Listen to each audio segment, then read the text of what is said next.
পুনরসন্ধিতে সময় সংবাদ 2011 সালের এই দিনে বিকেল 5টার সংবাদ দিয়ে সরাসরি সম্প্রচারের পথ চলা শুরু হয় আমাদের। বিশেষ এই ক্ষণে দর্শক, বিজ্ঞাপনদাতা, কেবল অপারেটর সহ শুভানুধ্যায়ীদের জানাই আন্তরিক শুভেচ্ছা ও কৃতজ্ঞতা। দিনটিকে স্মরণীয় করে রাখতে এবারও দর্শনীয় স্থান থেকে থাকছে সময় সংবাদের সরাসরি সম্প্রচার। আজ রয়েছি সবুজে ঘেরা অরণ্য জিন্দা পার্কে। সময় সংবাদের সঙ্গে আছি আমি তাজমিলা খান, আমি সাইফুল রুদ্র এবং আমি সাবরিনা মজুমদার। শুরুতেই জানাবো সংবাদ শিরোনাম। সংসদের সাউন্ড সিস্টেম গোলযোগের মূল হোতা গণপূর্তের প্রকৌশলী সমীরণ মিস্ত্রি, জড়িত সাবেক স্বাস্থ্যমন্ত্রীর ভাইরার প্রতিষ্ঠান, নথিপত্রে চাঞ্চল্যকর তথ্য। এসআই রুমির হাতে আলাদিনের চেরাগ, মাত্র 7 বছরে 100 কোটি টাকার মালিক। বনশ্রীতে গড়েছেন 10টি আবাসন প্রকল্প, সম্পদ বিবরণী তলব দুদকের। রাজনীতি থেকে অবসর নিতে চান মির্জা ফখরুল। বিএনপির মহাসচিব পদে আসছে পরিবর্তন। 1 দশক পর চলতি বছরই হচ্ছে দলের কেন্দ্রীয় কাউন্সিল।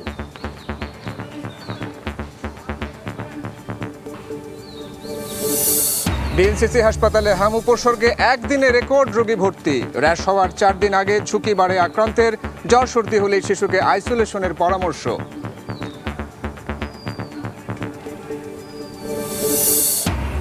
এবং 419 যাত্রী নিয়ে মধ্যরাতে ঢাকা ছাড়বে হজের প্রথম ফ্লাইট। উদ্বোধন করবেন প্রধানমন্ত্রী। প্রস্তুত আশকোনা ক্যাম্প। আগামী বছর খরচ আরও কমানোর আশ্বাস ধর্মমন্ত্রীর।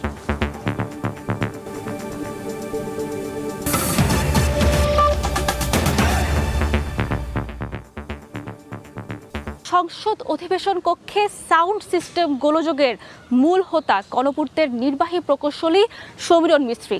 তার সঙ্গে ছিলেন সাবেক স্বাস্থ্যমন্ত্রী জাহিদ মালেকের ভাইরা জাহিদুর রহিম জোয়ারদার ও তার প্রতিষ্ঠান কমিউনিকেশন টেকনোলজি। সময় সংবাদের হাতে আসা নথিপত্র বিশ্লেষণ করে তাদের সংশ্লিষ্টতার প্রমাণ পাওয়া গেছে। বুলবুল রেজার রিপোর্টে বিস্তারিত। যান্ত্রিক গোলযোগের জন্য কথাবার্তা শোনা যাচ্ছে না, আমাদেরকে একটু অপেক্ষা করতে হবে। জুলাই গণ অভ্যুত্থানের পর বহুল কাঙ্ক্ষিত নির্বাচন। এবছরের 12 মার্চ বর্ষে ত্রয়োদশ সংসদের প্রথম অধিবেশন। সরকারি দল ও বিরোধী দলের অংশগ্রহণ নজর কাড়ে সবার। ঠিক সেদিনই ঘটে ছন্দপতন। শব্দযন্ত্রের ত্রুটির কারণে কার্যক্রম কিছু সময়ের জন্য বন্ধ রাখতে বাধ্য হন স্পিকার। পরদিনও হেডফোন ও সাউন্ড সিস্টেম নিয়ে অসন্তোষ প্রকাশ করেন সংসদ সদস্যরা। আমার মাইক অন না, হ্যান্ড মাইকে কথা বলছি, মূল মাইকটি এখন অকেজো। 5 এপ্রিল একই কারণে ব্যাঘাত ঘটে অধিবেশনের। শব্দযন্ত্র মেরামত এবং নামাজের বিরতির জন্য 40 মিনিটের জন্য মুলতবি করা হয় সংসদ। সিস্টেম হ্যাং করেছে স্যার, মানে মাইকে ডিস্টার্ব করতেছে স্যার, পরে এসএস কন্ট্রোল রুম থেকে পাওয়ার আসতেছে না। প্রশ্ন ওঠে, সাউন্ড সিস্টেমের সমস্যা কি যান্ত্রিক নাকি পরিকল্পিত? তদন্তে গঠিত হয় কমিটি। দুটো জিনিস দেখবো, এখানে একটা সিকিউরিটির অ্যাসপেক্ট আছে যাতে সাপোর্টের শেষ কিনা, আর হলো রিয়েল সাউন্ড সিস্টেমের প্রবলেমটা কি তা রিজলভ করার পদ্ধতি। এখন পর্যন্ত প্রতিবেদন জমা না পড়লেও এ বিষয়ে সময় সংবাদের হাতে এসেছে কিছু গুরুত্বপূর্ণ নথিপত্র, যেখানে উঠে এসেছে জাতীয় সংসদ ভবনের অধিবেশন কক্ষের সাউন্ড সিস্টেম ব্যবস্থাপনায় ব্যাপক অনিয়ম দুর্নীতির চিত্র। 2021 সালের 27 জানুয়ারি কমিউনিকেশন টেকনোলজি লিমিটেড এবং বিল্ডার্স নামের জয়েন্ট ভেঞ্চার কোম্পানিকে কার্যাদেশ দেয়া হয় সাউন্ড সিস্টেমের। কার্যাদেশটি দেন গণপূর্ত অধিদপ্তরের ইলেকট্রিক্যাল অ্যান্ড মেকানিক্যাল বিভাগ 7-এর নির্বাহী প্রকৌশলী সমীরণ মিস্ত্রি।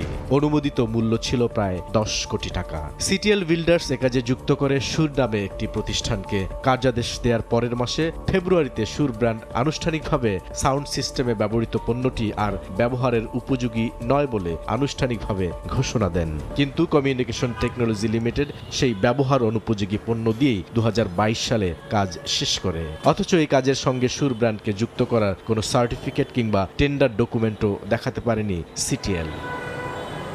2022 সালে কাজ শেষ করার 15 দিনের মাথায় দেখা দেয় সাউন্ড সিস্টেম ব্যবস্থাপনায় ত্রুটি। এরপর বিগত সরকারের আমলে আরও 3 বার একই সমস্যা দেখা দেয়। 2024 সালের 5 আগস্ট শেখ হাসিনা সরকারের পতনের দিন সংসদ ভবনে ঢুকে পড়ে বিক্ষুব্ধ জনতা। অন্তর্বর্তী সরকারের সময় ক্ষয়ক্ষতি নিরূপণে গঠন করা হয় কমিটি। 4 মাসের তদন্ত শেষে পুরনো সাউন্ড সিস্টেম ফেলে দিয়ে নতুন করে প্রতিস্থাপন করার সুপারিশ করে তদন্ত কমিটি। এবারও দৃশ্যপটে হাজির সমীরণ মিস্ত্রি। সাউন্ড সিস্টেমের প্রাক্কলনটি নতুন করে প্রতিস্থাপন না করে মেরামত করার জন্য চিঠি দেন তিনি। 2025 সালের 11 মার্চ সুর ব্র্যান্ডের সঙ্গে ইমেইলে যোগাযোগ করা হয়। জবাবে সাউন্ড সিস্টেম ঠিক করতে টেকনিক্যাল সাপোর্ট দিতে অপারগতা প্রকাশ করে তারা। এবার নির্বাহী প্রকৌশলী সমীরণ মিস্ত্রির পরামর্শে ফ্রিল্যান্স প্রতিষ্ঠান লার্সকে এ কাজে যুক্ত করা হয়। লার্স জানায় হেডফোনের আউটপুটে সাউন্ড নেই, পাশাপাশি নয়েজ রয়েছে বলেও মতামত দেয়। মেরামত প্রাক্কলন অনুমোদনের পর আবারও সেই বিতর্কিত সিটিএলকেই দেয়া হয় কার্যাদেশ। যে প্রতিষ্ঠানটির প্রধান নির্বাহী কর্মকর্তা জাহিদুর রহিম জোয়ারদারের বিরুদ্ধে শত শত কোটি টাকা আত্মসাৎ ও পাচারের অভিযোগে তদন্ত শুরু করেছে দুর্নীতি দমন কমিশন দুদক। আমি চাই এটা নিয়ে ওনারা ইনভেস্টিগেশন করুক, লেট দেম ফাইন্ড আউট যে এটার মধ্যে কতটুকু সত্যতা আছে, এবং যারা ওনাদেরকে ইনফরমেশন দিচ্ছেন they should take action against them. সংস্থাটি বলছে 2024 সালের 5 আগস্টের আগে গণপূর্ত অধিদপ্তরের কিছু প্রকৌশলী ও কর্মকর্তা সংসদের মাইক স্কিমের সঙ্গে সরাসরি জড়িত ছিলেন। তাদের মধ্যে অন্যতম গণপূর্তের সমীরণ মিস্ত্রি। 2024 সালের 1 সেপ্টেম্বর তাকে বদলিও করা হয়। অভিযোগের বিষয়ে জানতে চাইলে ভিত্তিহীন বলে উড়িয়ে দেন তিনি। এটা মোটেও সঠিক না, কারণ আমরা যেহেতু কাজটা সুন্দর মতো শেষ করে এসেছি এখানে, এবং এই সিস্টেমটা প্রায় এটা আমেরিকার শিওর কোম্পানি দিয়ে আমরা ইনস্টল করেছি, এবং প্রায় ধরেন এটা 2 বছর 8 মাসের মতো সুন্দর মতো চলেছে উইদাউট এনি। আর যদি এখানে কোনো ডিস্টার্ব করতো তাহলে তো সারা বাংলাদেশ জানতো আর কি, তাই না? তো আমাদের মনে করি এখানে কোনো করাপশনের সুযোগ নেই। দুর্নীতি দমন কমিশন দুদকের প্রাথমিক অনুসন্ধানে বেরিয়ে এসেছে চাঞ্চল্যকর তথ্য। বিভিন্ন অনিয়মের অভিযোগ তদন্তে নেমেছে সংস্থাটি। বিগত কয়েক বছরে সংসদ ভবনের টেন্ডার প্রক্রিয়া, বিল, ভাউচার এবং কার্যাদেশের সমস্ত নথিপত্র তলব করে গণপূর্ত অধিদপ্তরের প্রধান প্রকৌশলী এবং তত্ত্বাবধায়ক প্রকৌশলীকে চিঠি দেওয়া হয়েছে। বুলবুল রেজা, সময় সংবাদ, ঢাকা। পুলিশের ইউনিফর্ম আর প্রভাবশালী মহলের আশীর্বাদে যেন আলাদিনের চেরাগ পেয়েছিলেন এসআই রুমি কাউসার। আওয়ামী শাসনামলের সাবেক আইজিপি বেনজির ঘনিষ্ঠ রুমি মাত্র 7 বছরে হয়েছেন শত কোটি টাকার মালিক। বনশ্রীতে করেছেন 10টি বিশাল আবাসন প্রকল্প। তবে শেষ রক্ষা হয়নি। দুর্নীতির প্রাথমিক প্রমাণ মেলায় তার সম্পদের বিবরণীর নোটিশ দিয়েছে দুর্নীতি দমন কমিশন দুদক। আরও জানাচ্ছেন তাওহিদ তাসলিম।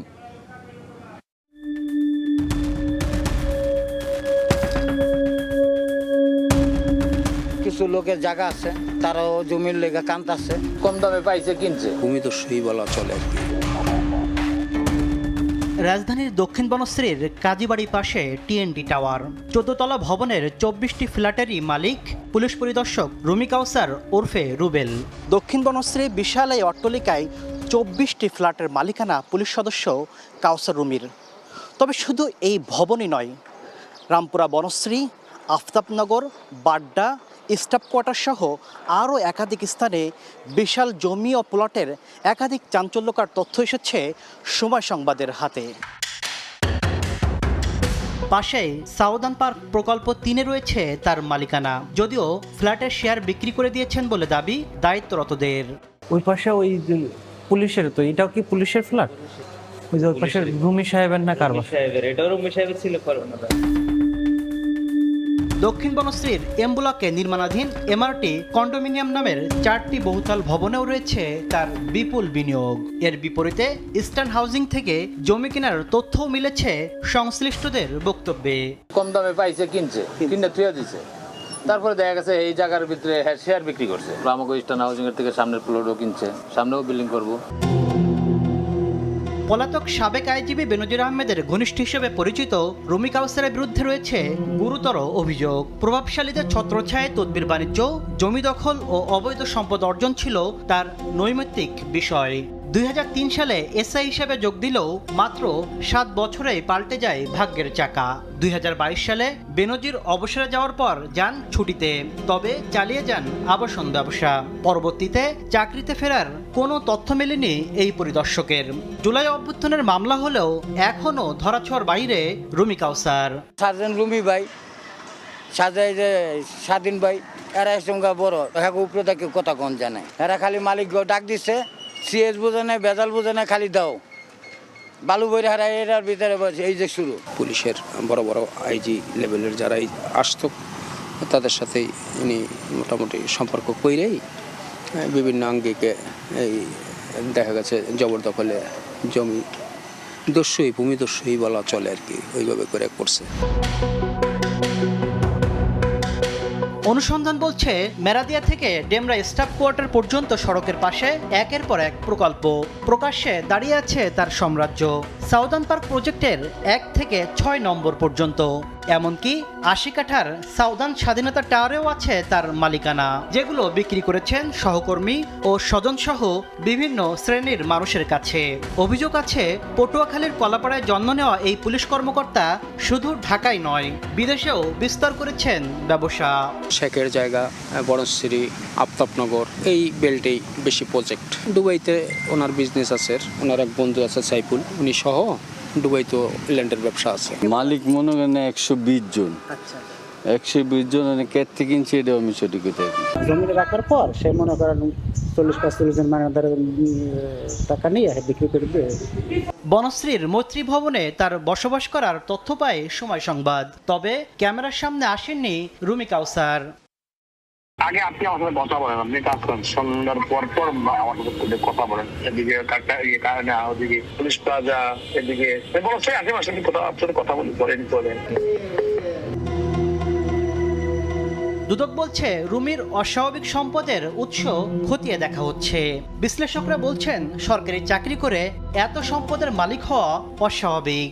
যারা তদন্তকারী তাদের গোপন আতাত সমঝোতা ইত্যাদি আছে কিনা সেগুলো দেখবার বিষয় আছে, যে কারণে তাদের বিরুদ্ধে কোনো রকম অনুসন্ধান বা তদন্ত বা কোনো রকম কার্যক্রম দুদক থেকে খুবই কম হয় বা হলেও তেমন গতি পায় না। অনুসন্ধান পর্যায়ে অনুসন্ধানকারী কর্মকর্তা তথ্য হয়েছেন, তার প্রেক্ষিতে উনি সম্পদ বিবরণী নোটিশ জারি করেছেন। সঠিক তদারকির অভাব এবং প্রভাবশালী মহলের চাপে এমন বড় দুর্নীতির অনুসন্ধান অঙ্কুরে নষ্ট হওয়ার অভিযোগ করলেন সংস্থাটির সাবেক মহাপরিচালক।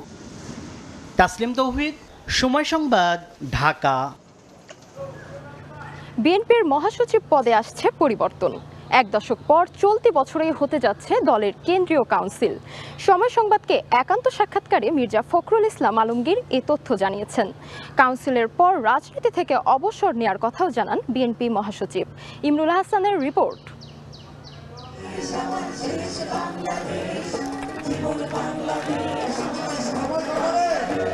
10 বছর আগে সবশেষ কাউন্সিল হয়েছিল বাংলাদেশ জাতীয়তাবাদী দল বিএনপির। নানা চড়াই উতরাই আর আন্দোলনে ব্যস্ত থাকায় আর সম্মেলন করতে পারেনি দলটি। নির্বাচনের পর জোরে সোরে আলোচনায় বিএনপির কাউন্সিল। দলের সর্বোচ্চ নীতি নির্ধারণী ফোরাম স্থায়ী কমিটির সবশেষ সভায় ওঠে বিষয়টি, তবে চূড়ান্ত সিদ্ধান্ত হয়নি। সময় সংবাদকে দেয়া একান্ত সাক্ষাৎকারে বিএনপির মহাসচিব মির্জা ফখরুল ইসলাম আলমগীর জানান, দিনক্ষণ ঠিক না হলেও এবছরই হচ্ছে দলের কাউন্সিল, তার আগে হবে তৃণমূলের সম্মেলন। কাউন্সিল আমরা আশা করছি এবছরই হবে এবং আমরা তার জন্য যে প্রয়োজনীয় ব্যবস্থা আমরা সেটা নেব। এটা খুব শিগগিরই হবে। এই পার্লামেন্ট সেশন কিছুটা আমাদের কাজে বিঘ্ন সৃষ্টি করছে, এটা শেষ হয়ে গেলে আমরা শুরু করবো। এটা বলা মুশকিল, এটা নির্ভর করবে আমাদের প্রস্তুতির উপরে। আমরা তো কাউন্সিল হলে তাকে তৃণমূল পর্যায় থেকে শুরু করতে হয়, সেই জন্য কিছুটা সময় তো লাগবেই। উপজেলা জেলা কমিটিগুলো করে তারপর আশা করছি তাই, আমাদের চিন্তা ভাবনাটা সেভাবেই আছে। কাউন্সিলে নতুন মুখ আসবে মহাসচিব পদে। মির্জা ফখরুল জানান, রাজনীতি থেকে অবসর নিতে চান তিনি। I am two tired. Next council পর্যন্ত থাকছেন তো? তা তো থাকতেই হবে, নিয়ম তো তাই। আমি কাউন্সিল করে আমি একটু আপনার যাকে বলে যে আমি একটু অবসর নিতে চাই। Enough is enough. আমার বহুত বয়স হয়ে গেছে, অসুস্থ হয়ে গেছি, এখন it's better to retire from politics. রাষ্ট্রপতি হওয়ার কোনো আকাঙ্ক্ষা আছে কিনা এমন প্রশ্ন ছিল তার কাছে। আমার এগুলো কোনো ডিজায়ার নেই, আমার পলিটিক্সে কখনো কোনো ডিজায়ার ছিল না। এটা আমার ডেস্টিনি আমাকে এখানে নিয়ে এসছে। আমি আজ পর্যন্ত যে জায়গায় এসেছি এতে আমার ব্যক্তিগত কোনো সক্রিয় ভূমিকা ছিল না। আমার কাজটা হয়তো ছিল, কিন্তু আমার নিজের ইন্টেনশন, ডিজায়ার থেকে আমি এখানে এসেছি, এটা আমি কখনোই মনে করি না। 2011 সালের মার্চে ভারপ্রাপ্ত মহাসচিব হন মির্জা ফখরুল ইসলাম আলমগীর। 2016 সালের কাউন্সিলের পর থেকে সামলাচ্ছেন মহাসচিবের দায়িত্ব। ইমরুল আহসান, সময় সংবাদ, ঢাকা। জাতীয় সংসদের সংরক্ষিত নারী আসনে বিএনপির মনোনয়ন প্রত্যাশীদের সাক্ষাৎকার চলছে গুলশানে বিএনপি চেয়ারম্যানের কার্যালয়ে। আর এই মুহূর্তে সেখানে আছেন আমাদের রিপোর্টার হাসান ওয়ালি। সরাসরি যাচ্ছি তার কাছে। ওয়ালি, নিশ্চয়ই শুনতে পাচ্ছেন? দীর্ঘ 17 বছর যারা নানা নির্যাতন হামলা মামলা উপেক্ষা করে রাজপথে ছিলেন সেই নারী নেত্রীদের আজ মিলন মেলা গুলশানে বিএনপি চেয়ারম্যানের কার্যালয়ে। আমরা সামনেও কিন্তু দেখতে পাচ্ছি অনেক নেতাকর্মীরা কিন্তু আসলে ভিড় জমিয়েছেন।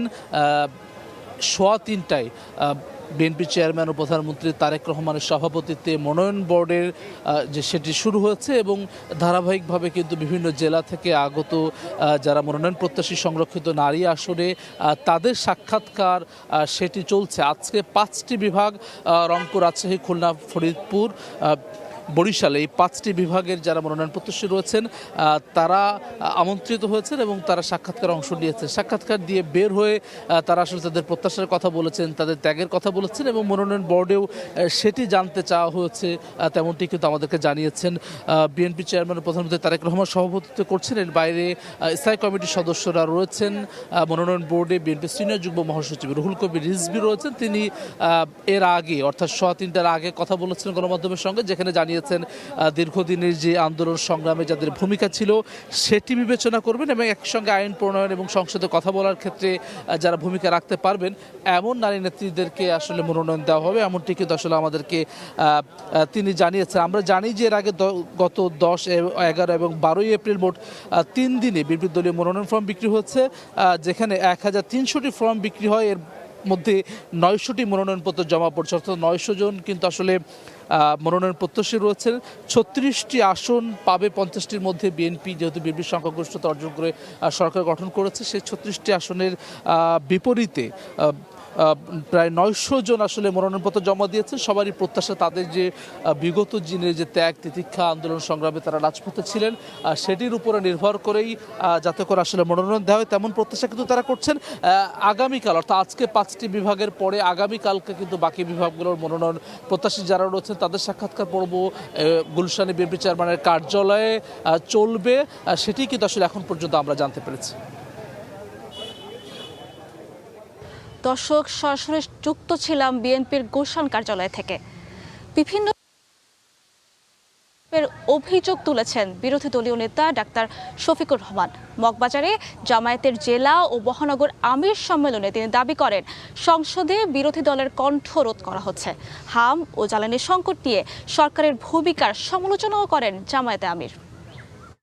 মহান রবের প্রতি তার জন্য শুকরিয়া আদায়। রাজধানীর মগবাজার আল ফালা মিলনায়তনে জেলা ও মহানগর আমির সম্মেলনের আয়োজন করে বাংলাদেশ জামায়াত ইসলামী। এতে প্রধান অতিথি ছিলেন বিরোধী দলীয় নেতা ও দলটির আমির ডাক্তার শফিকুর রহমান। মিডিয়াকে সত্য প্রকাশে বারণ করা হচ্ছে।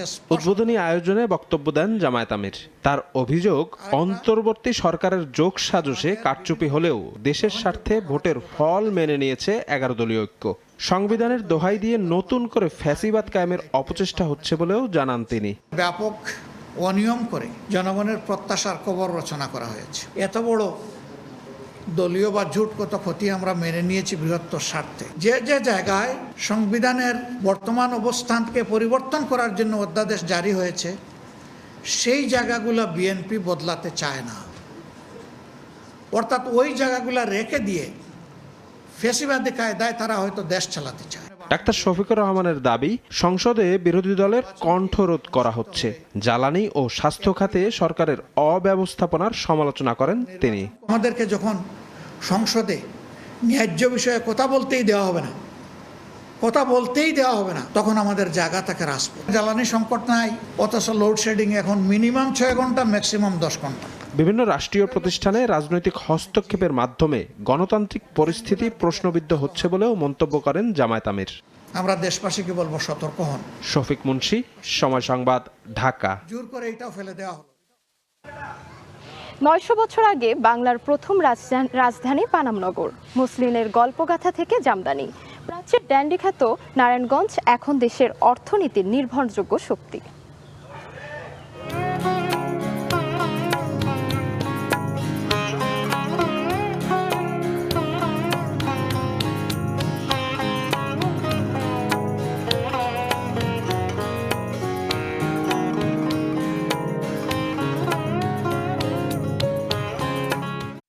ঐতিহ্য আর আধুনিক শিল্পের নগরী নিয়ে বিশেষ প্রতিবেদন থাকছে সংবাদের শেষ অংশে। ছুটির দিনেও জ্বালানি তেলের তীব্র ভোগান্তি রাজধানী সহ দেশের বিভিন্ন স্থানে। ঢাকায় খোলা আছে অল্প কিছু পাম্প, সেগুলোতে উপচে পড়া ভিড় গ্রাহকের। ফিলিং স্টেশনের দীর্ঘ সারির কারণে কোথাও কোথাও মহাসড়কেও তৈরি হয় যানজট। সড়ক জুড়ে যানবাহনের এমন দৃশ্য গাজীপুরে না, এটি কোনো যানজটের চিত্র নয়। ফিলিং স্টেশনে তেল নিতে এসে চালকদের অপেক্ষার সারি দীর্ঘ হতে হতে শুক্রবার সকালে তা ছাড়িয়ে যায় কয়েক কিলোমিটার। এক পর্যায়ে বন্ধ হয়ে যায় ঢাকা ময়মনসিংহ মহাসড়ক। তো রাত্রে 3টা 20 মিনিট থেকে পাম্পে, এখন পর্যন্ত পাম্পে সিঁড়িতে উঠতে পারতেছি না। উল্টা বাগানে তেল দিছে আমার দিদনের লেগা। আমি কি পাবলিক না, জনগণ না? তেলও পাচ্ছি না, টিপও মারতে পারতেছি না, এবং মনে করেন সংসার চালাইতে পারতেছি না। তেল ঠিক মতো আমরা যাতে তেল পাই। চালকরা বলছেন গাজীপুরের শ্রীপুরে তেলের জন্য 2 দিন আগে থেকেই শুরু হয় অপেক্ষা। ভিড়ের মধ্যে হট্টগোলে জড়ান গ্রাহকরা। পরিস্থিতি নিয়ন্ত্রণে বাধ্য হয়ে দফায় দফায় বন্ধ করা হয় পাম্প। একই চিত্র টাঙ্গাইলেও তেলের জন্য ফুরাচ্ছে না অপেক্ষা। পর্যাপ্ত জ্বালানি মজুদ আছে, সরকারের এমন ঘোষণার উল্টো চিত্র ফিলিং স্টেশনগুলোতে। লম্বা সময় দাঁড়িয়ে থেকেও অনেকেই ফিরছেন তেল না নিয়েই। সময় মতো তেল পাইতেছে না, পাম্পের মালিকরা তেল দিতে পারতেছে না, এই জন্য বিভিন্ন প্রকার ঝামেলা হইতেছে। তেলের পিছনে ঘুরে সময় নষ্ট করতেছে, অফিসের কর্মঘণ্টা আমরা ঠিক মতো কাজ করতে পারতেছি। তেলের কারণে আমি কুরিয়ারের কাজ করতে পারতেছি না, কুরিয়ারের কাজ করতে সমস্যা হইতেছে। তেল পাচ্ছি, কোথায় পাচ্ছি? বাইরে তেল পাচ্ছি, 200 টাকা লিটারের তেল পাচ্ছি। পর্যাপ্ত মজুদ নেই মুন্সিগঞ্জের বিভিন্ন পেট্রোল পাম্পগুলোতে। জেলায় 19টি পাম্পের মধ্যে কোথাও অকটেন বা কোথাও ডিজেল নেই, আবার অনেক স্থানে একেবারেই শূন্য জ্বালানি। ঢাকার অবস্থাও শোচনীয়। বেশিরভাগ পাম্প বন্ধ, খোলা ফিলিং স্টেশনগুলোতে উপচে পড়া ভিড়। কেউ কেউ বৃহস্পতিবার রাত থেকে লাইনে থাকার দাবি করছেন। অন্যান্য দিনগুলোতে 3 থেকে 3.5 ঘন্টা কিংবা 2-2.5 ঘন্টার মধ্যে তেল পাওয়া যায়, বা আজকে ছুটির দিন হওয়ার কারণে অনেকেই লাইনে দাঁড়িয়েছে, সে কারণে দেখা যাচ্ছে সময়টা বেশি লাগছে। 5টা থেকে 12টা পর্যন্ত দাঁড়ায় আছি, শরীর তো একদম ক্লান্ত। এই দুর্ভোগ সাধারণ জনগণরাই ভোগ করবে, আর যারা ভিআইপি তারা তো তেল নিয়েই চলে যায়। কালকে পাম্পে গেছি, 3 ঘন্টা লাইনে দাঁড়াইছি, পরে বলে তেল নেই, ফিরে চলে আসছে। চালকরা বলছেন সবগুলো পাম্পে একযোগে তেল বিক্রি হলে ভোগান্তি কিছুটা লাঘব হতো। ফরহাদুর রহমান, সময় সংবাদ। দেশের ইতিহাসে বর্তমানে সবচেয়ে বেশি পরিশোধিত জ্বালানি তেলের মজুত আছে বলে জানিয়েছেন বিদ্যুৎ ও জ্বালানি প্রতিমন্ত্রী। বলেন এপ্রিল ও মে মাসে কোনো সংকট হবে না। সরকার জুন মাসের জ্বালানির মজুত নিশ্চিত করার চেষ্টা করছে। চট্টগ্রামের পতেঙ্গায় ইস্টার্ন রিফাইনারি পরিদর্শন করে একথা বলেন তিনি। দেশের চলমান জ্বালানি সংকটের মধ্যে গেল 14 এপ্রিল বন্ধ হয়ে যায় দেশের একমাত্র রাষ্ট্রায়ত্ত তেল শোধনাগার ইস্টার্ন রিফাইনারি। অপরিশোধিত তেলের অভাবে উৎপাদন বন্ধ হয়ে যায় 2টি ইউনিটের। এমন পরিস্থিতিতে শুক্রবার পতেঙ্গায় ইআরএল পরিদর্শন করেন বিদ্যুৎ, জ্বালানি ও খনিজ সম্পদ প্রতিমন্ত্রী। রিফাইনারির ঊর্ধ্বতন কর্মকর্তাদের সঙ্গে বৈঠক করেন তিনি। পরে সাংবাদিকদের জানান দেশের ইতিহাসে বর্তমানে সর্বোচ্চ মজুত রয়েছে পরিশোধিত জ্বালানি তেলের। চেষ্টা চলছে জুন মাসের মজুত নিশ্চিতের। আমি অত্যন্ত দায়িত্ব নিয়ে এবং গর্বের সাথে বলতে পারি, বাংলাদেশের ইতিহাসে যেটি কখনোই হয়নি, বর্তমানে বাংলাদেশের ইতিহাসে সবচাইতে বেশি পরিশোধিত জ্বালানি আমাদের মজুদ রয়েছে। ইস্টার্ন রিফাইনারি বন্ধ থাকায় পরিশোধিত জ্বালানি আমদানি বাড়ানোর পাশাপাশি বিকল্প উৎস থেকে অপরিশোধিত তেল কেনার চেষ্টা চলছে বলেও জানান প্রতিমন্ত্রী। আমরা বিকল্প সূত্র থেকে আমরা আমাদের জ্বালানি সংগ্রহ করবার জন্য আমরা চেষ্টা করছি, সেটা যেমন refined oil as well as আমরা ক্রুড অয়েলও সংগ্রহ করবার চেষ্টা করছি। আমাদের আরও 2টো কার্গো স্ট্যান্ড বাই রয়েছে। আমরা আশা করছি এই মাসের শেষার্ধে একটি কার্গো এসে পৌঁছাবে। কৃষি ও শিল্প খাতকে অগ্রাধিকার দিয়ে সারা দেশে বিদ্যুৎ ব্যবস্থাপনা করায় কোথাও কোথাও লোডশেডিং হচ্ছে বলে দাবি করেন সরকারের এই নীতি নির্ধারক। ফেরদৌস লিপি, সময় সংবাদ, চট্টগ্রাম। বাংলাদেশের পাশে থাকতে বৈশ্বিক উন্নয়ন সহযোগীদের বিশেষ আগ্রহ রয়েছে। যুক্তরাষ্ট্রে বাংলাদেশ বিশ্বব্যাংক ও ইউএস চেম্বার ভবনে গোলটেবিল বৈঠক শেষে একথা জানিয়েছেন অর্থমন্ত্রী আমির খসরু মাহমুদ চৌধুরী। তিনি বলেন, জ্বালানি, ভোগ্যপণ্য ও আইসিটি খাতসহ দ্বিপাক্ষিক বাণিজ্য ও বিনিয়োগ বাড়াতে চায় যুক্তরাষ্ট্র। বৈশ্বিক জ্বালানি সংকট মোকাবেলা সহ ভোগ্যপণ্য খাতে বাংলাদেশকে সহযোগিতা করতে চায় মার্কিন যুক্তরাষ্ট্র। এসব খাতে বিনিয়োগেও আগ্রহী দেশটি। বৃহস্পতিবার যুক্তরাষ্ট্রের স্থানীয় সময় দুপুরে বিশ্বব্যাংক ভবন ও ইউএস চেম্বার অব কমার্স ভবনে যুক্তরাষ্ট্রের সঙ্গে বৈঠক শেষে একথা জানান অর্থমন্ত্রী আমির খসরু মাহমুদ চৌধুরী। বাংলাদেশ আমেরিকার ট্রেড রিলেশনশিপ একটা ভিন্ন পর্যায়ে কিভাবে যেতে পারে, আলোচনায় অংশ নেন দক্ষিণ ও মধ্য এশিয়া বিষয়ক সহকারী মার্কিন পররাষ্ট্রমন্ত্রী পল কাপুর সহ ইউএস বাংলাদেশ বিজনেস কাউন্সিল, যুক্তরাজ্য, আটলান্টিক কাউন্সিল ও জাইকা। অর্থমন্ত্রী জানান, ভোগ্যপণ্য, জ্বালানি ও তথ্য প্রযুক্তি খাতে সহযোগিতা এবং বিনিয়োগে যুক্তরাষ্ট্রের সঙ্গে আলোচনা হয়েছে। জ্বালানি থেকে শুরু করে কমোডিটি থেকে শুরু করে এখানে আমাদের বিরাট অপরচুনিটি রয়ে গেছে। আইসিটি সেক্টর হিউজ অপরচুনিটি, এখানে আমেরিকানরা কোঅপারেট করতে চায়। যে কোনো সংকটে বাংলাদেশকে এডিবি, বিশ্বব্যাংক সহ উন্নয়ন সহযোগীরা সহায়তা করতে আগ্রহী। তবে চলমান এই প্রক্রিয়ায় বাণিজ্য প্রস্তাবনা বা প্যাকেজ কি হবে সেদিকে গুরুত্ব দিচ্ছে বাংলাদেশ, জানান অর্থমন্ত্রী। বিএনপির অর্থনৈতিক পলিসি ম্যানিফেস্টোর সাথে অ্যালাইন, এবং যেহেতু তারা অ্যালাইন, তারা এখানে সাপোর্ট দেওয়ার জন্য প্রস্তুত আছে। সৃষ্টিশীল অর্থনীতির দেশ হিসেবে বিভিন্ন বিষয়ে এদিন বাংলাদেশ মিশন আলোচনায় বসে যুক্তরাজ্যের আন্তর্জাতিক উন্নয়ন মন্ত্রী ব্যারোনেস জেনি চ্যাপম্যানের সঙ্গে। এছাড়া বাজেট ঘাটতি পূরণে জাইকার সাথেও আলোচনা ফলপ্রসূ হয়েছে বলে জানান অর্থমন্ত্রী। কাজল আব্দুল্লাহ, সময় সংবাদ। হাম সংক্রমণে কমেনি মৃত্যুহার। একদিনে রেকর্ড সংখ্যক রোগী ভর্তি হয়েছে রাজধানীর ডিএনসিসি ডেডিকেটেড হাসপাতালে। শরীরের র্যাশ হওয়ার 4 দিন আগেই হাম সংক্রমণের সবচেয়ে বেশি ঝুঁকি থাকে। তাই জ্বর সর্দি হলেই শিশুদের আইসোলেশনে নেওয়ার পরামর্শ চিকিৎসকের। সংক্রমণ ঠেকাতে জনসমাগম এড়িয়ে চলা, এমনকি প্রয়োজন ছাড়া শিশুদের বাইরে না নেওয়ার পরামর্শ তাদের। হাসপাতালগুলোতে বাড়ছে হামে আক্রান্ত রোগীর সংখ্যা। উদ্বেগ উৎকণ্ঠায় দিন পার করছেন অভিভাবকরা। কেউ 4 থেকে 5 দিন, কেউ আবার 10 দিনের বেশি সময় হাসপাতালে ভর্তি সন্তানকে নিয়ে। আক্রান্তদের অধিকাংশই 1 বছরের কম হওয়ায় দুশ্চিন্তা বেশি তাদের। অভিভাবকরা জানান, শুরুতে জ্বর সর্দি হলেও 4-5 দিন পর থেকেই শুরু হয় র্যাশ। এরপরই কারো কারো দেখা দেয় অন্যান্য শারীরিক জটিলতা। প্রথম জ্বর, ঠান্ডা, কাশি, তোর পাতলা পায়খানা, পুরো শরীর এমন হয়েছে আর অজ্ঞানের মতন হয়েছে। এবার খিচুনি উঠে গেছে গা জ্বরের চোটে আর এই র্যাশে। নিয়ে আসার পরে মেয়েরা বলতেছে যে এগুলো তো হাম উঠছে, লগে লগে আর কি ভর্তি রেখে দিছে। চিকিৎসকরা বলছেন, শরীরে র্যাশ হওয়ার 4 দিন আগেই হাম ছড়ানোর সবচেয়ে ঝুঁকি বেশি থাকে। তাই জ্বর সর্দির মতো উপসর্গ দেখা দিলেই শিশুদের আইসোলেশনে নেওয়ার পরামর্শ তাদের। একটা বাচ্চার হাম উঠে গেছে, বুঝে গেল এটা হাম, ওকে আলাদা করে রাখলাম, বাসায় পাঠালাম। কিন্তু র্যাশ আসার আগের 4 দিন হচ্ছে ডেঞ্জারাস। অতএব কোনো বাচ্চা যদি জ্বর, মানে হামের যে উপসর্গগুলি আমরা যেটা বলি, যে জ্বর, সর্দি, কাশি, চোখ লাল হয়ে যাওয়া, কনজাংটিভাইটিস, এই ধরনের কোনো বাচ্চা হওয়ার সাথে সাথে ওকে আইসোলেট করে ফেলতে হবে। এদিকে রাজধানীর ডিএনসিসি ডেডিকেটেড হাসপাতালে হামের রেকর্ড 121 জন রোগী ভর্তি হয়েছে।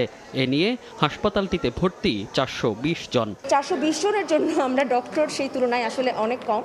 কিন্তু যেমন গত পরশুদিন আমি নাইট করেছি, সেখানে 111 জন পেশেন্ট ভর্তি ছিল আমার ওয়ার্ডে, এবং আমরা ডাক্তার ছিলাম মাত্র 2 জন এবং সিস্টার ছিলাম মাত্র 3 জন। তো এই হিউজ ক্রাইসিস হচ্ছে আসলে আমাদের, মানে আমরা ঠিকভাবে সার্ভিসটা দিতে পারছি না। গত 15 মার্চ থেকে 1 মাসে দেশে হাম ও উপসর্গে মৃত্যু হয়েছে 2 শতাধিক শিশুর, আর আক্রান্ত ছাড়িয়েছে 20,000। মনির হোসাইন, সময় সংবাদ, ঢাকা। চলতি বছর হজের প্রথম ফ্লাইট আছে। ইতোমধ্যে হজ ক্যাম্পে জড়ো হয়েছেন যাত্রীরা। মধ্যরাতে ঢাকা থেকে 419 যাত্রী রওনা করবেন সৌদি আরবের উদ্দেশ্যে। এই কার্যক্রম উদ্বোধন করবেন প্রধানমন্ত্রী তারেক রহমান। এদিকে আগামী বছর হজ যাত্রার সার্বিক খরচ আরও কমানোর আশ্বাস দিয়েছেন ধর্মমন্ত্রী। লাব্বাইক আল্লাহুম্মা লাব্বাইক ধ্বনিতে হজের ময়দান মুখরিত হবে হাজিদের পদচারণায়। সৌদি আরবের পবিত্র ভূমিতে পা রাখার আগেই সেই বাণী আওড়াচ্ছেন অপেক্ষায় থাকা যাত্রীরা। চলতি মৌসুমের প্রথম হজ যাত্রা শুরু হচ্ছে শুক্রবার মধ্যরাতে। 419 জন যাত্রী নিয়ে শাহজালাল আন্তর্জাতিক বিমানবন্দর ছাড়বে প্রথম ফ্লাইট। এই কার্যক্রমের উদ্বোধন করবেন প্রধানমন্ত্রী তারেক রহমান। প্রথম ফ্লাইটে হজে যাবার সুযোগ পেয়ে উচ্ছ্বসিত যাত্রীরা। সামগ্রিক ব্যবস্থাপনা আগের চেয়ে ভালো হলেও ত্রুটির কথা বলছেন কেউ কেউ। আমরা যেন সবাই নিরাপদে থাকতে পারি এবং আল্লাহ পাক আমাদেরকে যেন হজ্জে মাবরুর কবুল করেন, সুন্দরভাবে হজ করতে পারি। আমাদের জন্য দোয়া করবেন, দেশবাসী দোয়া করবে। আমরা চাই যে হচ্ছে একটু ভোগান্তি কমানো হোক, হাজিদের সেবাটা একটু বাড়ানো হোক। সার্বিক সেবা নিশ্চিতে বিশেষ দল গঠনের মাধ্যমে কাজ করা হচ্ছে বলে জানিয়েছে হজ অফিস। সার্বিকভাবে তাদের সকলের নিরাপত্তা বিধান, হজযাত্রীদের নিরাপত্তা বিধানের জন্য আসলে যেহেতু প্রথম দিকে ফ্লাইট সংখ্যা বেশি, এই জন্য কিন্তু আসলে আমরা এখন ডিপ্লয়মেন্টও বাড়ানো হয়েছে। হাজি ক্যাম্প পরিদর্শন করে ধর্মমন্ত্রী জানান, আগামী বছর থেকে হজের খরচ কমানো হবে। কিভাবে হাজিদেরকে আরও কম মূল্যে সুযোগ সুবিধা দিয়ে যে অসুবিধাগুলি আপনারা বলতেছেন সেই অসুবিধাগুলি যেন না হয় ভবিষ্যতে আমরা দেখব। কারণ সবচেয়ে বড় জিনিস হলো তো আমরা দায়িত্ব আল্লাহ পাকের রহমতে নিয়েছি কয়েকদিন হয়। এই বছর প্রায় ৭৮,০০০ যাত্রী হজ পালনের উদ্দেশ্যে সৌদি আরব যাবে। পবিত্র এই হজ যাত্রা শুধুমাত্র ব্যক্তিগত ইবাদত নয়, বরং এটি পুরো মুসলিম উম্মার ঐক্য এবং ভ্রাতৃত্বের প্রতীক। আশকোনা হজ ক্যাম্প থেকে শাহিন আলম, সময় সংবাদ, ঢাকা। স্টিলটেক মানে গুণগত মানের নিশ্চয়তা। It's all about stainless style. মানিকগঞ্জে নিখোঁজের ৫ ঘন্টা পর ভুট্টা ক্ষেত থেকে মিলল শিশুর মরদেহ। এই ঘটনায় জড়িত অভিযোগে গণপিটুনিতে ২ জন নিহত হয়েছেন। গুরুতর আহত একজন। স্বর্ণের কানের দুল চুরি করতেই হত্যা করা হয়েছে বলে অভিযোগ করেছেন স্বজনরা। বাবা মায়ের দেয়া শখের কানের দুলি কাল হলো ৭ বছর বয়সী শিশু আতিকার। স্বর্ণের জন্য অকালে নির্মমভাবে প্রাণ দিতে হলো তাকে। শিশু সন্তানকে হারিয়ে পাগল প্রায় মা। কোনো সান্ত্বনাতেই থামছে না আহাজারি। স্থানীয়রা জানান, বৃহস্পতিবার বিকেল ৫টার দিকে দুদুল মিয়ার মেয়ে আতিকা নিখোঁজ হয়। ঘটনার পরপরই পরিবারের পক্ষ থেকে খোঁজখবর চালাতে মাইকিং করা হয়। তৎক্ষণাৎ বিষয়টি ছড়িয়ে পড়ে সামাজিক যোগাযোগ মাধ্যমেও। পরে রাত ১০টার দিকে বাড়ির পাশের একটি ভুট্টা খেতে হাত পা বাঁধা অবস্থায় আতিকার নিথর দেহ উদ্ধার করেন স্থানীয়রা। এ ঘটনায় জড়িত সন্দেহে পিতা পুত্র সহ ৩ জনকে আটক করে গণপিটুনি দেয় স্থানীয়রা। এতে অটোচালক পান্নু মিয়া ও তার ভাই ফজলু ঘটনাস্থলে নিহত হন। গুরুতর আহত অবস্থায় পান্নু মিয়ার ছেলে নাজমুলকে ভর্তি করা হয় সদর হাসপাতালে। আমার বুকে আমার তো বিরোধ দিতি, আমি কেমনে থাকুম আমার মায়ের ছাড়া। কিছু ওই মাদকাসক্ত ছেলেবেলে আছে, আমি ওদের নাম বলতে পারবো না, ওরাই একজনকে ডেকে নেয়। চুরি আমার থেকে ছোটখাটো করতে করতে এখন বড় পর্যায়ে চলে গেছে, এখন খুন করে ফেলেছে। আমরা চাই তাদেরকে আইনের আওতায় এনে উপযুক্ত শাস্তি। অন্যদিকে গণপিটুনিতে নিহতদের বাড়িতেও এখন শোকাবহ পরিবেশ। যদি তোর পোলাপান মাইরা থাকে, যে মাসে তারে মার, দেশে আইন আছে, বিচার আছে, আপনার আছে। দ্রুত এই বিষয়ে আইনগত ব্যবস্থা নেওয়ার কথা জানিয়েছেন পুলিশ সুপার। আইনি প্রক্রিয়া গ্রহণ করার জন্য আমাদের সমস্ত যে প্রক্রিয়াগুলি রয়েছে আমরা সেদিকে এগিয়ে যাচ্ছি, এবং যারা এটাতে দোষী থাকবে তাদের আমরা ব্যবস্থা নেব। নিহত আতিকা স্থানীয় একটি ইবতেদায়ী মাদ্রাসার ১ম শ্রেণীর শিক্ষার্থী ছিল। সময় সংবাদ, মানিকগঞ্জ। রাজধানীতে দাপিয়ে বেড়াচ্ছে ১১৮টি কিশোর গ্যাং। এর মধ্যে মোহাম্মদপুরে সক্রিয় ১৬টি। ডিএমপির নতুন গোয়েন্দা প্রতিবেদনে উঠে এসেছে এমন ভয়াবহ তথ্য। ডিএমপি বলছে, জামিনে বেরিয়ে তারা আরও ভয়ঙ্কর হয়ে উঠছে। অপরাধ বিশ্লেষকরা বলছেন, কিশোর গ্যাং আবারও রাজনৈতিক ছত্রছায়ায় চলে গেছে কিনা খতিয়ে দেখতে হবে। মাসুদুর রহমানের রিপোর্ট।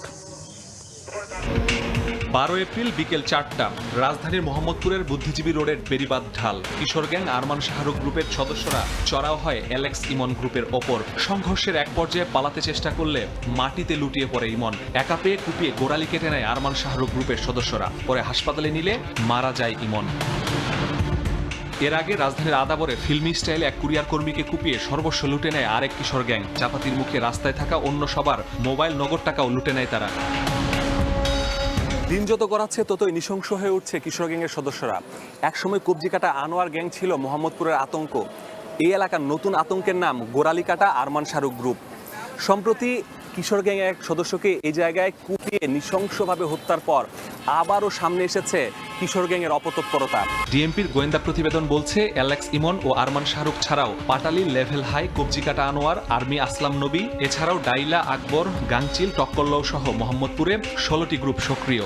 মোহাম্মদপুরে এত কিশোর গ্যাং, এত ছিনতাইকারী, এত মাদক কেউ কিছু দেখার নেই। স্বাভাবিকভাবে হাঁটতে পারি, চলতে পারি, এটাই চাইছি। শুধু মোহাম্মদপুরে নয়, কিশোর গ্যাং আতঙ্কে মিরপুরবাসীও। পহেলা বৈশাখ রাত 8টার দিকে পল্লবীর চলন্তিকা মোড়ে কিশোর গ্যাং সজীব ও দীপমানিক গ্রুপের মধ্যে সংঘর্ষ বাধে। সিসিটিভি ফুটেজে সজীবকে চাপাতি ছিনিয়ে নিতে দেখা যায়।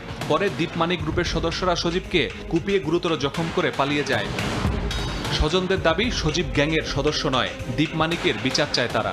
আমরা বিচার চাই, এই অন্যায়ভাবে কেন একটা মানুষের উপর আঘাত করা হইল। মিরপুর 10 নম্বর ওয়াবদা বিল্ডিং এলাকার আতঙ্ক কিশোর গ্যাং বাহুবালী গ্রুপ। অস্ত্র হাতে প্রকাশ্যে মহড়া দেয় বাহুবালী গ্রুপ। এলাকার সিটি কর্পোরেশনের পরিত্যক্ত বিল্ডিংটি এদের আস্তানা। সকালে উঠে কারেন্টের শর্ট দিতেছে, বাসলে এটা মোবাইল আমার ছেলে দিয়ে আয়া পড়ছে। গত 11 এপ্রিল বাচ্চার জন্য খাবার কিনতে গিয়ে বাহুবলী গ্রুপের হাতে জিম্মি হয় শামীম নামের এক দিনমজুর। টাকা না পেয়ে তাকে কুপিয়ে গুরুতর জখম করে তারা। প্রাইভেটে নিয়ে গেছি ভাই, এখন কেমনে করে পাগল হইতেছি টাকার জন্য।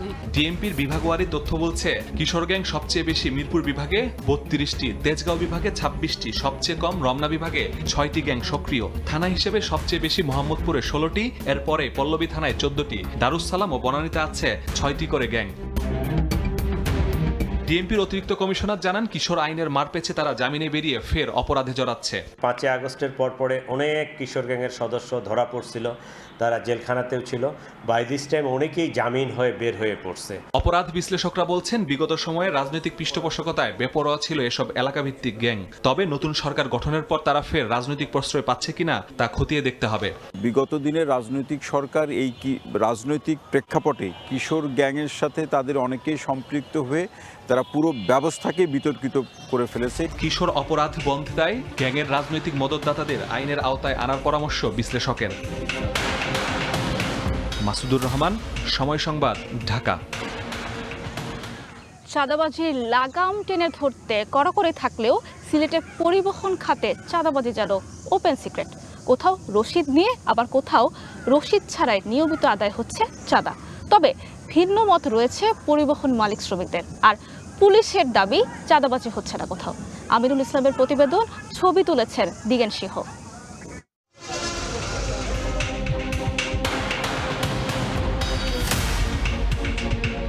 বিভিন্ন সময় আপনার ওইখান থেকে 500-1000 টাকা নেওয়া হয়। দেশের পরিবহন সেক্টরের চাঁদাবাজির গল্প নতুন নয়। ঈদ বা বিশেষ দিবসকে কেন্দ্র করে পরিবহনের এই চাঁদার পরিমাণ বেড়ে দাঁড়ায় কয়েক গুণ। সিলেট অঞ্চলের পরিবহন শ্রমিকদের এই দুঃসহ যন্ত্রণার কথাই এবার আপনাদের শোনাতে চাই। সিলেটের কদমতলী বাস টার্মিনাল, শুধু এখান থেকেই প্রতিদিন ছেড়ে যায় দূরপাল্লার অন্তত 150 শতাধিক বাস। কদমতলী ছাড়াও সিলেট অঞ্চলের হবিগঞ্জ, মৌলভীবাজার ও সুনামগঞ্জের বিভিন্ন টার্মিনাল থেকে প্রতিদিন কমপক্ষে 600 বাস যাত্রী নিয়ে পাড়ি জমায় দেশের বিভিন্ন প্রান্তে। যাত্রীবাহী এসব যানবাহনকে বিভিন্ন পয়েন্টে দিতে হচ্ছে নামে বেনামে নানা অঙ্কের চাঁদা। চলন্ত বাস থামিয়ে এভাবেই চাঁদাবাজির দৃশ্য ধরা পড়ে সময় সংবাদের ক্যামেরায়ও। সিলেটের তেমুখী এলাকায় শুধুমাত্র গেল ঈদেই এভাবে আদায় করা হয়েছে বাস প্রতি 500 টাকা পর্যন্ত চাঁদা। সময় সংবাদের অনুসন্ধানে উঠে এসেছে দিনের আলোতেই প্রকাশ্যে সব চাঁদাবাজির চিত্র। পরিবহন শ্রমিক সংগঠনের নির্ধারিত শ্রমিক চাঁদার 30 টাকার রসিদের বাইরেও 100 থেকে 500 টাকার এসব চাঁদাবাজি নিয়ে বিস্তর অভিযোগ থাকলেও নিরাপত্তার ভয়ে ক্যামেরার সামনে কথা বলতে চান না কেউ। আপনার ওইখান থেকে 500-1000 টাকা নেওয়া হয়, নেতৃত্বস্থানীয় যারা এদের মাধ্যমে টাকাটা তোলা হয়। এছাড়াও সিলেটের পরিবহন সেক্টরে নানা ধরনের চাঁদাবাজির অভিযোগ উঠে এসেছে খোদ পরিবহন মালিকদের বক্তব্যেই। যদিও সরকার অনুমোদিত 30 টাকা, কিন্তু তুলে 50 টাকা। তবে শ্রমিক সংগঠনের নেতারা বলছেন শ্রমিক চাঁদা বৈধভাবেই আদায় করা হচ্ছে। আপনার কাছ থেকে আমি ঈদ বোনাস হিসাবে 500 টাকা নেই, আমরা তো ঈদ বোনাস এমন শ্রমিক করে দেই বাটিয়া, ওটাইগো কোনো চাঁদা নাই। এদিকে এসএমপি কমিশনার বলছেন চাঁদাবাজির লিখিত অভিযোগ পেলেই নেওয়া হবে ব্যবস্থা। কেউ অতিরিক্ত টাকা পয়সা দাবি করে বা চায় সেটা অবশ্যই চাঁদা, এবং সেরকম কোনো অভিযোগ পেলে সেটাকে অবশ্যই আইনের দৃষ্টিতে মোকাবেলা করা হবে। পরিবহন সেক্টরে বেপরোয়া চাঁদাবাজি বন্ধ করতে সিলেট অঞ্চলের জনপ্রতিনিধি সহ সকল স্তরের দায়িত্বশীলদের ভূমিকা নিতে হবে বলে মনে করেন সুধীজনরা। আমিনুল ইসলাম, সময় সংবাদ, সিলেট। দেশের বাইরের খবর। ইসরায়েল ও লেবাননের মধ্যে 10 দিনের যুদ্ধবিরতি কার্যকর হয়েছে। বৈরুতে উল্লাস করছেন সাধারণ লেবানিজরা। রুদ্র, আপনাকে জানাতে চাই যে এমন সিদ্ধান্তকে স্বাগত জানিয়েছে সৌদি, ওমান সহ বিভিন্ন দেশ। 10 দিনের যুদ্ধবিরতি ঘোষণার পরই রাস্তায় নেমে আসেন লেবাননের বাসিন্দারা। গাড়ির হর্ন বাজিয়ে ও বিজয় চিহ্ন দেখিয়ে আনন্দ উল্লাস করেন তারা। দীর্ঘদিনের সংঘাতের পর এই স্বল্প সময়ের শান্তি এখন স্বস্তির কারণ হয়ে উঠেছে লেবানিজদের জন্য। দক্ষিণাঞ্চল তার মানুষের কারণেই আলোকিত। যারা আমাদের ফিরে আসার পথ তৈরি করেছেন সেই শহীদদের প্রতি আল্লাহ রহম করুন।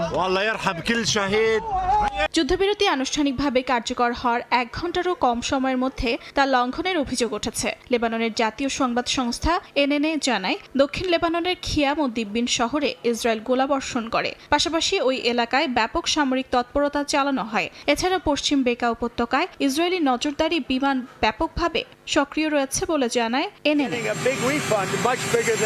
স্থানীয় সময় বৃহস্পতিবার মার্কিন প্রেসিডেন্ট ডোনাল্ড ট্রাম্প 10 দিনের জন্য একটি যুদ্ধবিরতি চুক্তির ঘোষণা করেন। চুক্তি নিশ্চিত করার আগে লেবাননের প্রেসিডেন্ট জোসেফ আউন এবং ইসরায়েলের প্রধানমন্ত্রী বিনিয়ামিন নেতানিয়াহুর মধ্যে চমৎকার আলোচনা হয়েছে বলে জানান ট্রাম্প। যুদ্ধবিরতির সিদ্ধান্তকে স্বাগত জানিয়েছে সৌদি আরব, ওমান, জাতিসংঘ সহ বিভিন্ন দেশ ও সংস্থা। তবে মন্ত্রিসভায় ভোট হওয়ার আগেই লেবাননের সঙ্গে ট্রাম্প যুদ্ধবিরতি ঘোষণা করায় ক্ষোভের সৃষ্টি হয়েছে ইসরায়েলের অভ্যন্তরে। অর্জিতা শেহজিন, সময় সংবাদ। এবার বাংলাদেশ নিউজিল্যান্ড ওয়ানডে সিরিজের খবর। সিরিজের প্রথম ওয়ানডেতে মুখোমুখি হয়েছে দু দল। এই মুহূর্তে মিরপুরে আছেন রিপোর্টার সাব্বির মিথুন। ম্যাচের সর্বশেষ খবর জানাতে সরাসরি যোগ দিচ্ছি তার সাথে। নিউজিল্যান্ডের বিপক্ষে ওয়ানডে সিরিজে বাংলাদেশ যদি এগিয়ে যেতে চায় তাহলে হয়তো আরও একটা বড় পার্টনারশিপের প্রয়োজন। বাংলাদেশের দিকে ব্যাটিংয়ের শুরুটা খুব একটা ভালো না করলেও আসলে পরবর্তীতে সাইফ হাসান এবং লিটন কুমার দাসের জুটির উপর ভর করে এই ম্যাচের নিয়ন্ত্রণ নিজেদের হাতে নিয়েছিল, যতক্ষণ না পর্যন্ত কিছুক্ষণ আগে যখন সাইফ হাসান উইকেট বিলিয়ে দিয়ে আসেন 50 করার পরে। তারপরে কিন্তু বাংলাদেশ কিছুটা হলেও ব্যাকফুটে চলে গিয়েছে। নিউজিল্যান্ড বোলিং ইউনিটটা ভালো শুরু করেছিল, যদিও বা তাদের ব্যাটিং ইউনিট 250 রানও পার করতে পারেনি প্রথম ইনিংসে ব্যাট করে। তবে বাংলাদেশ দলের জন্য প্রথম জয়টা খুব বেশি কঠিন নয় এই মুহূর্তে, কারণ লিটন দাস এরই মধ্যে পিচে সেট হয়ে গিয়েছেন। এছাড়াও তাওহিদ হৃদয় বাংলাদেশের ব্যাটিং ইউনিটের অন্যতম শক্তিশালী একজন প্লেয়ার।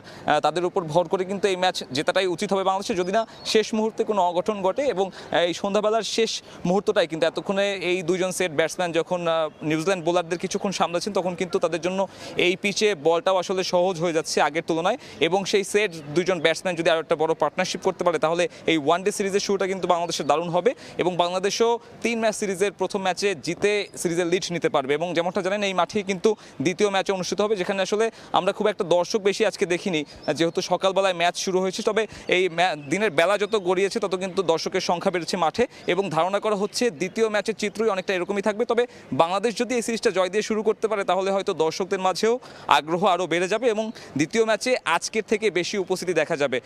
উল্লেখ করতে চাই বাংলাদেশের স্কুল পড়ুয়া যে শিক্ষার্থীরা রয়েছে তারা কিন্তু এই ম্যাচ বিনামূল্যে মাঠে বসে উপভোগ করতে পারবেন। এবং আমরা আজকে সাপ্তাহিক ছুটির দিনে আসলে এরকম একটা চিত্র দেখলাম, যেখানে আসলে অসংখ্য ছেলে মেয়ে তারা স্কুলের ইউনিফর্ম পরে কিন্তু এই ম্যাচ সকাল নাগাদই মাঠে বসে উপভোগ করছিলেন। এবং তামিম ইকবালের বোর্ডকেও আসলে এই বিষয়ে কৃতিত্ব দিতে হয়, কারণ সাধারণত আমরা এরকমটা হোয়াইট বলের ম্যাচে কিন্তু দেখা যায় না। আমার কাছে বাংলাদেশ নিউজিল্যান্ড প্রথম ওয়ানডে নিয়ে এখন পর্যন্ত এই ছিল সব শেষ।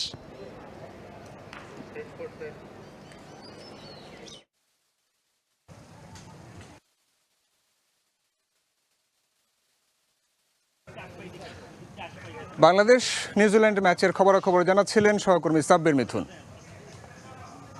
নিজস্ব পরিচয়ে অনন্য নারায়ণগঞ্জ।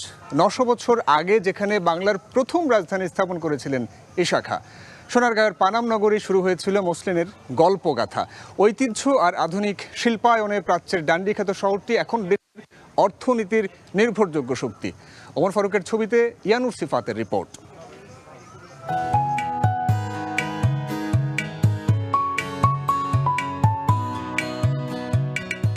রাজধানীর কোল ঘেঁষা ব্যস্ত জনপদ নারায়ণগঞ্জ। শত বছরের ঐতিহ্য আর আধুনিক শিল্পায়ন, এ শহর এখন দেশের অর্থনীতির অন্যতম নির্ভরযোগ্য শক্তি। নারায়ণগঞ্জের বাণিজ্যের ইতিহাসের শুরু শীতলক্ষা ঘেরে। নদীর মতোই বহমান সেই ইতিহাসের চাকা এখনও সচল। আর্থসামাজিক প্রাণচাঞ্চল্যে সে চাকার কেন্দ্রবিন্দু নারায়ণগঞ্জ নদী বন্দর। এদিকে পানাপার হয়ে আমরা কর্মস্থলে যেতে হয়। ট্রলারে অনেক সংকট থাকে, অনেক সময় বালুর যে ড্রেজারগুলো আসে এগুলো যদি একটু নিয়ন্ত্রণ করতে পারতো তবে হয়তো আমাদের জন্য একটু সুবিধা হতো। দৈনিক 30 থেকে 35,000 লোক পারাপার হয়।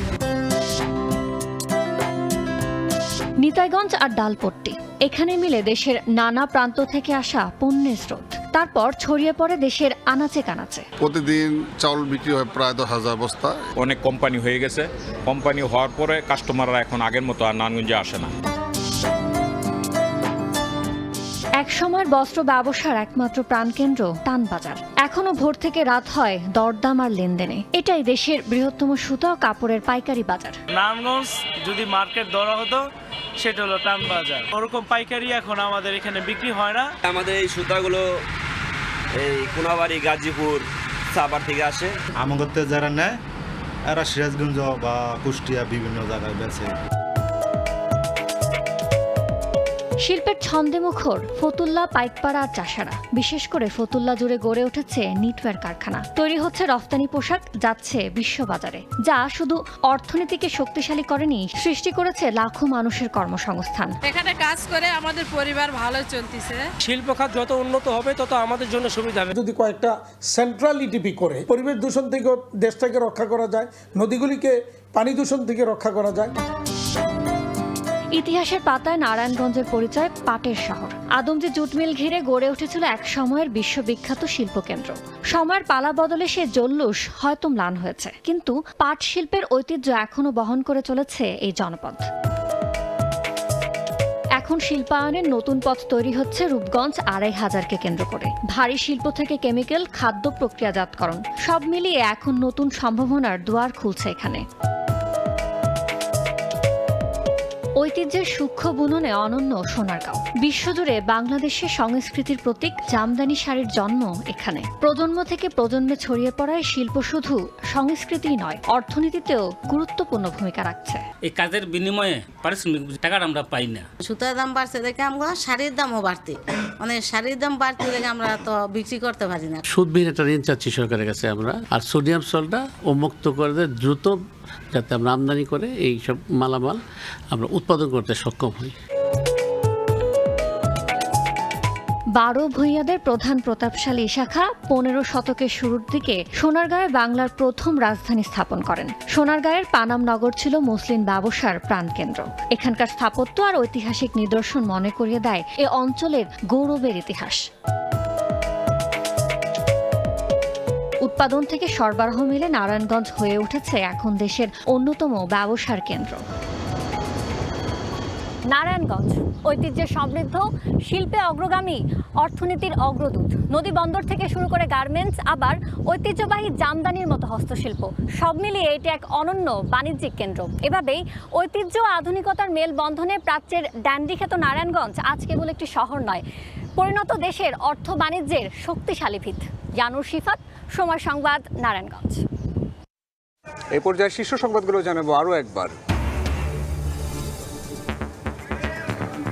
সংসদের সাউন্ড সিস্টেমে গোলযোগের মূল হোতা গণপূর্তের প্রকৌশলী সমীরণ মিস্ত্রি, জড়িত জাহিদুরের কমিউনিকেশন টেকনোলজি, নথিপত্রে চাঞ্চল্যকর তথ্য।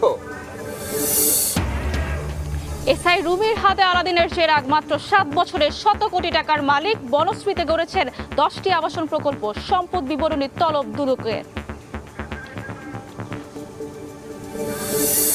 এবং রাজনীতি থেকে অবসর নিতে চান মির্জা ফখরুল। বিএনপির মহাসচিব পদে আসছে পরিবর্তন।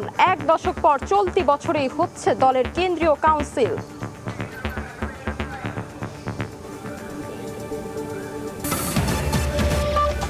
সবুজে ঘেরা দর্শনীয় স্থান জিন্দা পার্ক থেকে এই ছিল সময় সংবাদে। এরপর দেখবেন বাংলার সময়। সঙ্গে থাকুন সময়ের।